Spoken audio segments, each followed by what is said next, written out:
Why do European public squares raise statues of Crusader knights as heroes in the collective memory? While ISIS fighters are described as terrorists across all its media outlets.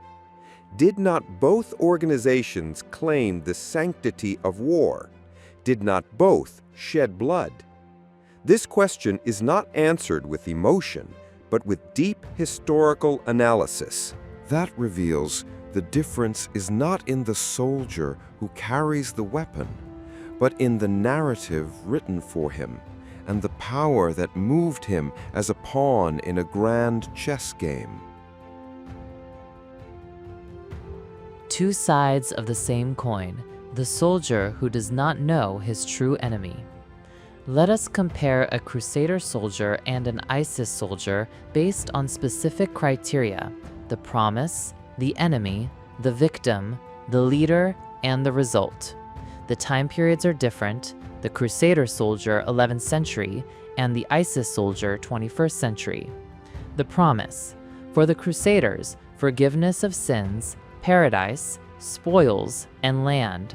For ISIS, paradise, marriage to the Houris, and the revival of Islamic glory. The enemy: the Crusaders fought the barbaric Muslim who defiled holy sites. ISIS fought the modern Crusader, the Rafizi Shia, the tyrannical regime. The victim: the victims of the Crusades were the poor European peasant living under feudalism. For ISIS, it was the marginalized Arab youth deprived of identity, belonging, and knowledge. The leader: the hand behind the massacres was Pope Urban II, preaching from a lavish church in France, and Abu Bakr al-Baghdadi, preaching from a mosque in Mosul in a black suit. The result: massacres in Jerusalem and the destruction of the region, massacres in Sinjar and Mosul, and the destruction of the region. First conclusion: the pawns are no different. Both soldiers were obedient tools in the hands of higher powers. Both were fed the illusion of heroism and martyrdom to achieve geographical and political gains. Old European imperial projects and a modern caliphate project to dismantle the Middle East. Manufacturing an enemy, how brains are washed and history is written. Here lies the fundamental difference: the victorious narrative. The Crusader narrative. It was written by the victors. It became part of the Western narrative about the age of chivalry and heroism. Even Hollywood films, like Kingdom of Heaven, presented the Crusader knights as complex and sometimes tragic figures, softening their documented historical atrocities, such as the 1099 massacre of Jerusalem, where all its Muslim and Jewish inhabitants were slaughtered. The ISIS narrative. It was documented on video and in photographs. The world saw the executions, enslavement, and destruction of heritage with its own eyes. There was no room to write a heroic narrative. The West, the stronger party in the equation, rejected this narrative from the beginning and labeled it as terrorism.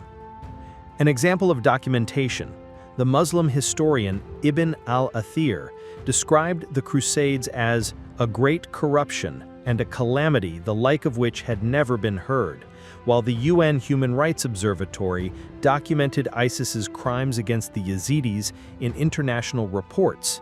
The crime is the same, but the documentation machinery differed. Religious justifications, taking texts out of context. The higher powers would not have moved without a religious cover to legitimize their actions. Regarding the Crusaders, the papacy took texts from the Gospel, such as, "If anyone slaps you on the right cheek, turn to them the other cheek also," Matthew 5:39, and turned it into holy war through theological interpretations that served the political goal. Regarding ISIS, verses about fighting from the Quran, like the verse of the sword, were taken out of their historical context, which was revealed for the defense of the oppressed. All the strict Islamic conditions and regulations for war, such as the inviolability of civilians, monks, and the destruction of homes, were ignored.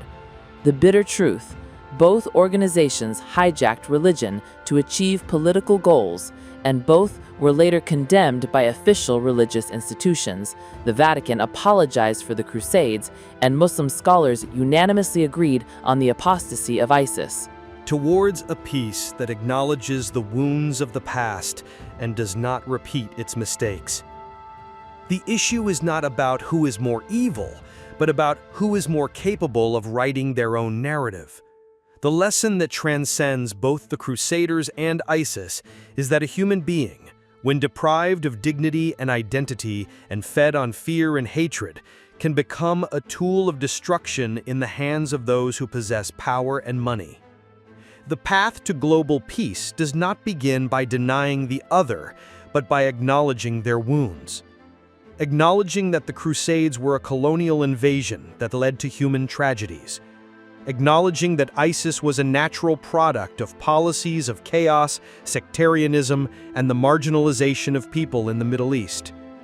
Building a new narrative based on social justice, economic equity, and respect for human rights for all spectrums, religions, and nationalities. For peace is not the absence of war, but the presence of justice. Without a fair distribution of opportunities, resources, and dignity, new pawns will continue to appear, carrying new banners, but repeating the same old tragedy.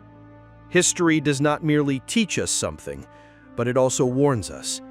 Those who cannot remember the past are condemned to repeat it.